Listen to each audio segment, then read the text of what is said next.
ស្ដីបងប្អូនអរគ្នាបាទបងប្អូនជួយមើលមកនេះគឺជាសត្វអីដែរបងប្អូននេះមិនដឹងជាសត្វរលកឬក៏សត្វចាបឥឡូវពងបូលមានញីមានឈ្មោលបងបូលសំខាន់វាចេះនិយាយភាសាអង់គ្លេសទៀតនិយាយភាសាសិតតែ I love you ទៀតគាត់បើជាងមនុស្សបើជាអ្នកខ្លះក៏អត់ចេះអង់គ្លេសណាដូចខ្ញុំឯងអត់ចេះអង់គ្លេសណាតែចាបនេះចេះអង់គ្លេសសិត I love you បងប្អូនចេះ hello ចេះ I love you ទៀតពិតជាមិនធម្មតាទេលោកអើយណាហ៎បងប្អូនណាអេមមែនតែម្ដងបងប្អូននេះអូមានត្រង់នេះស្អាតណាបងប្អូនបាទមានញីមានឈ្មោលមើលទៅសុភមង្គលរបស់វាមួយយ៉ាងដែរណា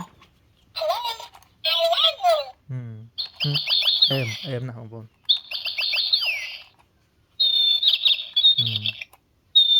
បងប្អូនចាំស្ដាប់វានិយាយអីខ្លះ Hello I love you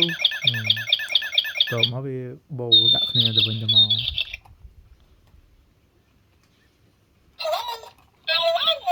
អេមមែនតើ shoot ទៀត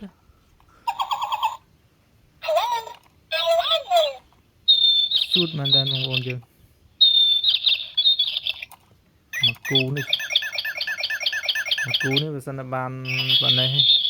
ដាក់តាំងនៅ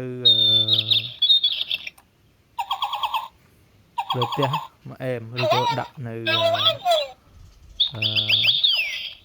បយួរនៅកន្លែងណាមួយអេមបយួរមុខផ្ទះមកអីអេមមែនតើshoot ប៉ុណ្ណា